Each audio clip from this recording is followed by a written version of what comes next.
Сәлем достар, менің каналыма қош келдіңіздер. Бүгін сіздерге қазақтың ұлттық тағамы жент жасап көрсетемін. Видеоны соңына дейін менімен бірге болыңыздар. Лайк, комментарий жазуды ұмытпаңыздар. Алдымен бізге 250 грамм талқан, сөктің талқаны болу керек, өте дәмді болады.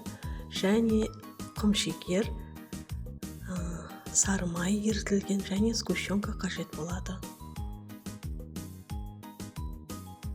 Талқанның үстіне құмшекерді салып араластырып, жақсылап.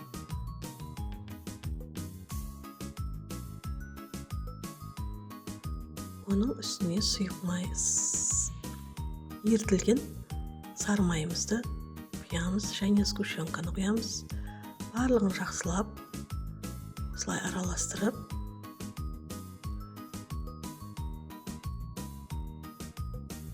қолымыздың көмегімен араластырамыз. Жабысуға келген уақытта жентті жасай бастаймыз. Менде осындай силиконовый форма бар, соған салдым. Көлемі әдемі болып тұру үшін.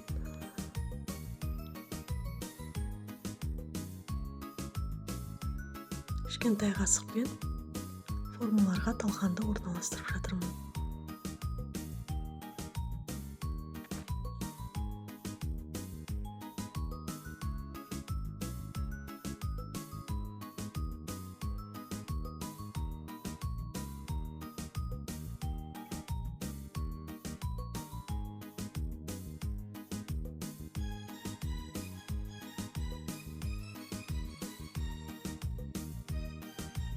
Қалған бөлігін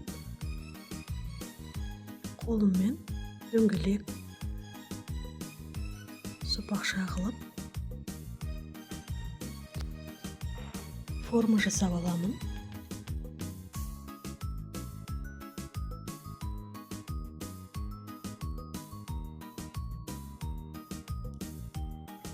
Ауыз бекіткенде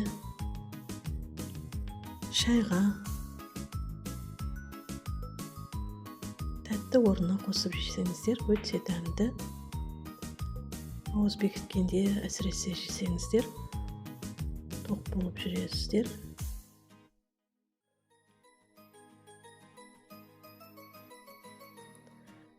Силиконовый форманы салынған талқанымызды жентті мұздатқышқа 1 сағатқа қойып қойдым.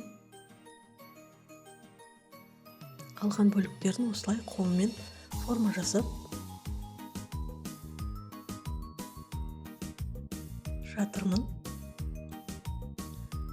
1 сағат уақыт өткен соң, мінекей формадан алып жатырмын.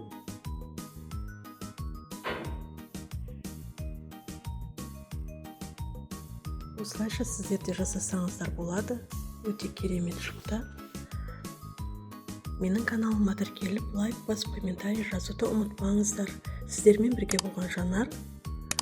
Достарыңызбен бөлісуді ұмытпаңыздар.